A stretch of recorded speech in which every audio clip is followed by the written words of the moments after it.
Hola, bienvenidos a Nation Braining Project, tu podcast Discovery Neuroeducation.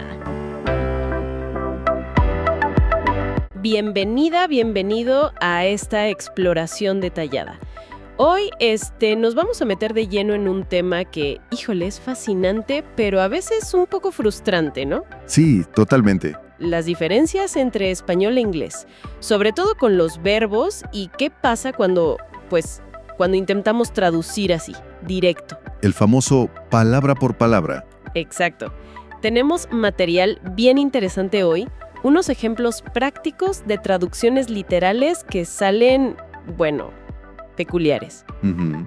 Y también una idea, la verdad es bastante provocadora, sobre si el inglés de verdad tiene infinitivos, como los pensamos en español.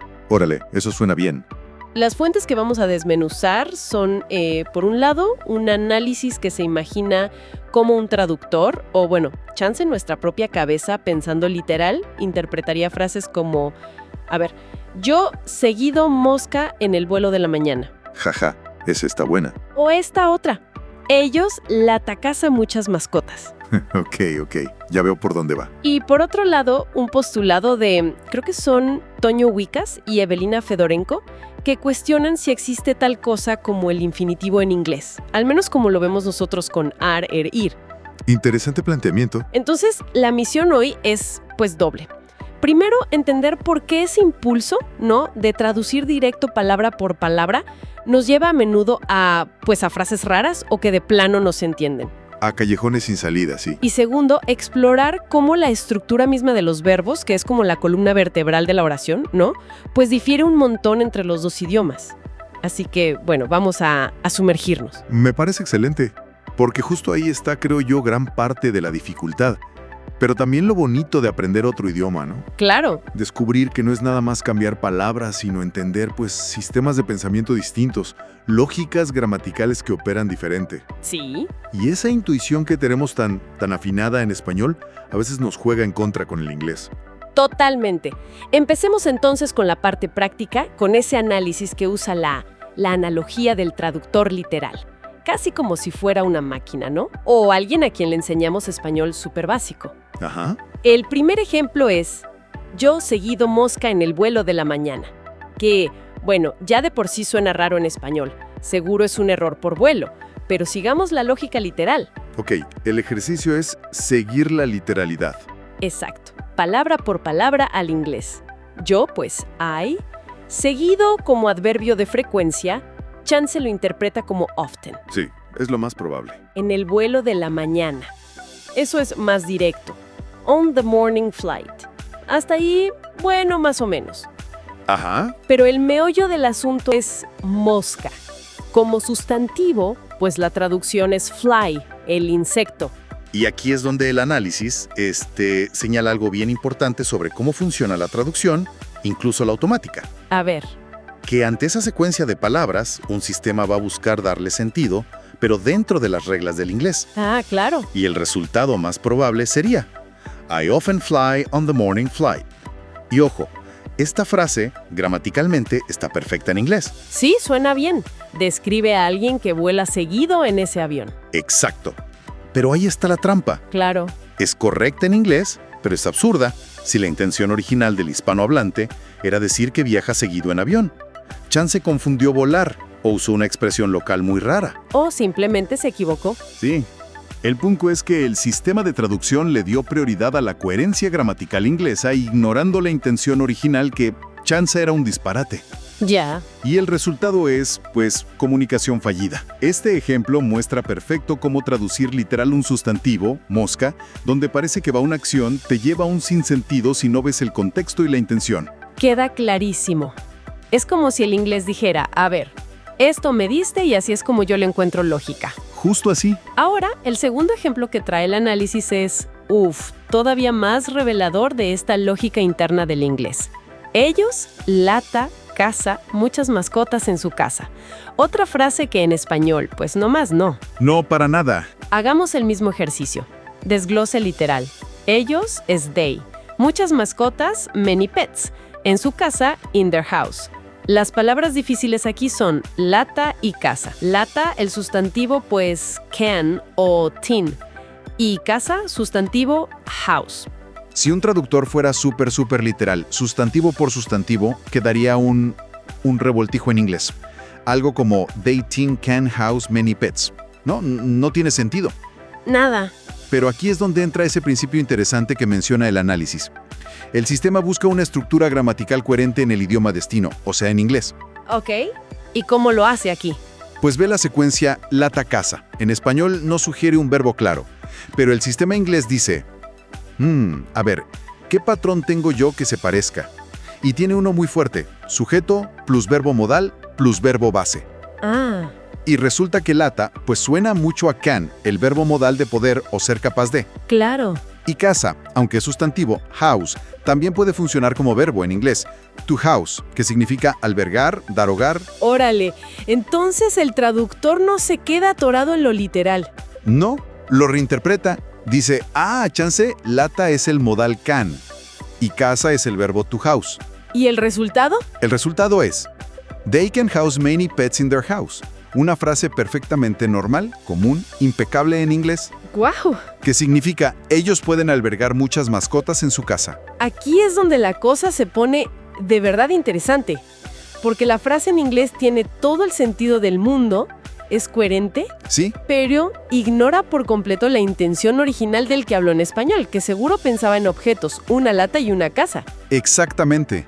Es como si el inglés tuviera un mecanismo de autocorrección basado en sus estructuras preferidas. Sí. Es un ejemplo brillante de cómo la gramática inglesa puede, ganarle al significado léxico y literal de las palabras originales. La estructura sujeto-modal, verbo-base, es tan fuerte que el sistema prefiere reinterpretar sustantivos españoles como verbos ingleses para que encajen ahí. Entiendo. Y esto nos dice muchísimo. No es solo que las palabras sean diferentes, es que las reglas de cómo se combinan y qué papeles juegan son distintas. El inglés aquí muestra una preferencia clarísima por encontrar una estructura verbal válida, aunque tenga que, distorsionar el significado original. Entendido. No es un diccionario mental nomás, es aplicar otra sintaxis. Y esto nos lleva derechito al segundo material, ¿no? El postulado de Vicas y Fedorenko sobre los infinitivos. Exacto. Si la estructura verbal es tan diferente, ¿cómo le pega eso a algo tan básico como el infinitivo? ¿Cuál es la idea central que proponen ellos? Proponen algo que, la verdad, para un hispanohablante suena radical al principio. A ver. Sostienen que, si nos ponemos así muy estrictos, desde una perspectiva estructural, lingüística, el inglés no tiene una categoría de infinitivo como la nuestra. ¿Cómo que no? Nosotros tenemos formas verbales súper claras, ¿no? Con terminación ar, ir. Cantar, comer, vivir. Las identificamos al momento como el infinitivo, la forma base, sin conjugar. Sí, claro. Bueno, ellos argumentan que el inglés no tiene una marca morfológica, o sea, una terminación así de clara y consistente para esa función. Pero entonces, ¿cómo expresan la idea de una acción sin conjugar? O sea, lo que nosotros llamamos infinitivo. Si no tienen ar, ir, ¿qué usan? Pues según Vicas y Fedorenko, el inglés usa dos estrategias principales. Dos trucos, si quieres, en lugar de una forma única. Uno, la más conocida, usar la partícula to antes de la forma base del verbo. Por ejemplo, to eat, to sleep, to run. Esta es la que casi siempre nos enseñan como el infinitivo en inglés. Ajá, esa me suena. Y dos, la segunda estrategia es usar la forma base del verbo, solita, sin el to, sin terminación, nada. A esto le llaman, de forma muy gráfica, el verbo pelón. El verbo pelón. Jaja, me gusta. ¿Y dónde aparece ese? Pues aparece obligatoriamente después de los verbos modales. Decimos, she can swim, ¿no? Ella puede nadar. No decimos, she can to swim, ni she can swims. Cierto. Y también aparece en otras construcciones después de verbos como let, make, help a veces. Por ejemplo, let him go, déjalo ir. Ahí va el verbo pelón, sin to. O sea que, según esta idea, lo que llamamos infinitivo en inglés son en realidad dos cosas. O to más el verbo base. O el verbo base solito, el pelón, no una forma única como la nuestra. Exacto. Esa es la idea central. ¿Y por qué creen ellos que pasó esto? ¿Por qué esa diferencia tan fundamental? Argumentan que tiene raíces históricas, estructurales muy profundas. El inglés en su evolución fue simplificando mucho su morfología. Perdió un montón de terminaciones y flexiones verbales complejas que otras lenguas como las romances, español, francés, italiano, sí conservaron. Ah, ok. Por eso dicen, el inglés se volvió un idioma más analítico. ¿Qué significa? Que tiende a expresar las relaciones gramaticales usando palabras separadas, partículas como tú, preposiciones, verbos auxiliares, en lugar de meter esa información en la terminación de la palabra principal. Y el español al revés, ¿no? El español es más sintético o morfológico, exacto.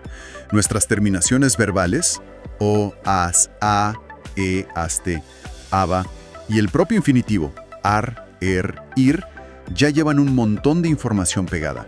Persona, número, tiempo, modo, aspecto y la idea de infinitivo. El inglés como que separa esas funciones. Entiendo la diferencia. Analítico, como piezas separadas, sintético, como todo junto en la terminación. Ahora, ¿qué evidencia usan Vikas y Fedorenko para decir que el to no es realmente parte del verbo infinitivo en inglés, sino algo aparte? Porque la verdad, a mí me lo enseñaron como si to eat fuera el paquete completo. Sí, es la forma común de enseñarlo. Pero ellos dan varios argumentos. Según el material, A ver, primero, la variabilidad de la forma. Este es un punto clave, creo. En español, el infinitivo siempre es ar, ir. Es fijo, reconocible. sí, En inglés, como vimos, a veces es to plus verbo base, I want to go, pero otras veces forzosamente es solo el verbo base, el pelón, I must go, she can speak. cierto. Entonces, si el tú fuera de verdad parte del infinitivo, ¿por qué desaparece en contextos tan importantes como después de los modales? Argumentan que esa desaparición sugiere que es una partícula funcional que se usa o no según la sintaxis, no una parte fija del verbo. Tiene lógica.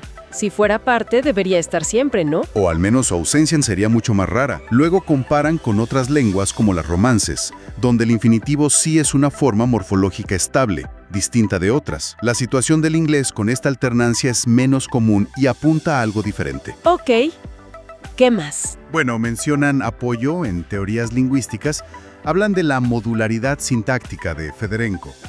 La idea general, sin meternos muy técnicos, sería que si las funciones sintácticas, como marcar propósito, que a menudo hace el tú, se procesan en módulos cerebrales distintos de la recuperación del verbo base, eso apoyaría la idea de que tú y el verbo son elementos separados que se juntan, no una unidad ya hecha.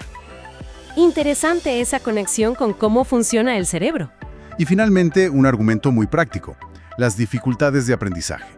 Ah, sí, los errores que cometemos. Exacto. Señalan los errores típicos de hispanohablantes. Decir I like swim, olvidar el to, o she must to study, poner el to donde no va después de un modal.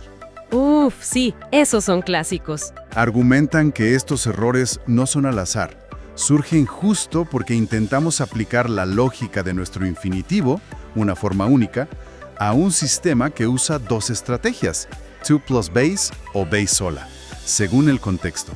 La dificultad para dominar cuándo usar cada una, pues revela que no hay un equivalente directo y que el concepto funciona distinto. Es bastante convincente, la verdad. La idea de que el to es una partícula funcional separada explicaría por qué a veces sí y a veces no, y por qué nos cuesta tanto atinarle. No estamos buscando un ar, ir, sino aprendiendo cuándo usar una partícula y cuándo usar el verbo pelón. Justo eso. Y esto nos regresa de forma muy elegante, creo, a los ejemplos de traducción del principio. Claro. Si la estructura verbal base, incluyendo cómo se expresa la idea de acción no conjugada, es tan diferente, pues es lógico que traducir literal, palabra por palabra, desde la estructura española, falle tan seguido. Tiene todo el sentido. No son solo palabras distintas, son arquitecturas gramaticales distintas para armar el significado. El inglés tiene su propia forma de ensamblar las piezas. Entonces, si juntamos todo esto, ¿cuál sería el mensaje clave para alguien que está, lidiando con estas diferencias? Ya sea aprendiendo inglés, traduciendo o nomás por curiosidad. ¿Qué es lo fundamental? Pues yo creo que el mensaje principal es que entender estas diferencias estructurales no es un ejercicio académico nomás. Es una herramienta súper práctica para comunicarse bien y evitar malentendidos. ¿Sí? No podemos nomás calcar la gramática española sobre el inglés. Hay que hacer el esfuerzo consciente de entender la lógica interna del inglés, sobre todo con los verbos. Y eso implica entender qué onda con la partícula to, para qué sirve el verbo pelón y cómo los modales cambian la jugada. O sea, ir más allá de memorizar reglas y listas de verbos. Exacto, pasar de memorizar a comprender el sistema. Reconocer que no hay un equivalente perfecto y directo de nuestro infinitivo nos ayuda a estar más alertas a los patrones reales del inglés. Ajá. A interpretar bien por qué a veces va el tú y a veces no. Y a evitar esos errores que delatan que seguimos pensando en español. Claro. Se trata de internalizar la lógica del otro idioma. De pensar en inglés, no solo traducir del español. Entender el porqué de las reglas es lo que de verdad te ayuda a dominarlo. Recapitulando entonces, vimos cómo la traducción literal, basada en nuestra intuición del español, puede dar resultados absurdos, como lo de la mosca. I often fly. O interpretaciones que sí son correctas en inglés, pero no tienen nada que ver con la idea original, como lo de Bacon House para la lata y la casa. Exacto. Y profundizamos en esta idea, pues, intrigante, ¿no? De que el inglés chance no tiene un infinitivo morfológico como el nuestro, que usa más bien combinaciones como to plus verbo base o el verbo base solito, el famoso verbo pelón. Así es. Y ambas partes de la conversación apuntan a lo mismo.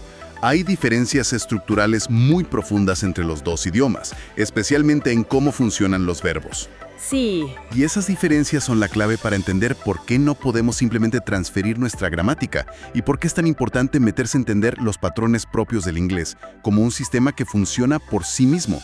Totalmente de acuerdo. Y bueno, si quisiéramos llevar la reflexión un pasito más allá, podríamos dejar una pregunta abierta, ¿no? Algo para seguirle pensando. A ver. Si aceptamos esta idea de que la estructura de nuestra lengua puede, de alguna forma sutil, moldear cómo vemos o categorizamos la realidad, vimos un poquito con cómo el inglés resolvió lo de lata-casa, imponiendo una estructura de capacidad, can house. Ajá. Entonces, ¿qué implicaciones podría tener que en inglés no exista una forma de infinitivo única, marcada, consistente, como nuestro ar, ir? ¿Será que esa diferencia estructural influya, chance de maneras que apenas entendemos, en cómo los hablantes nativos de inglés conceptualizan las acciones?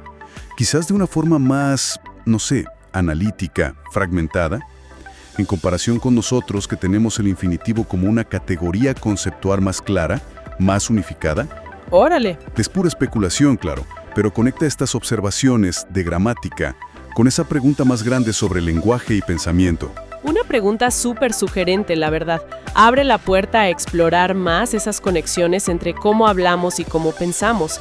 Definitivamente los materiales de hoy nos dieron una perspectiva muy, muy rica sobre estas complejidades y diferencias entre español e inglés. Sí, muy interesante.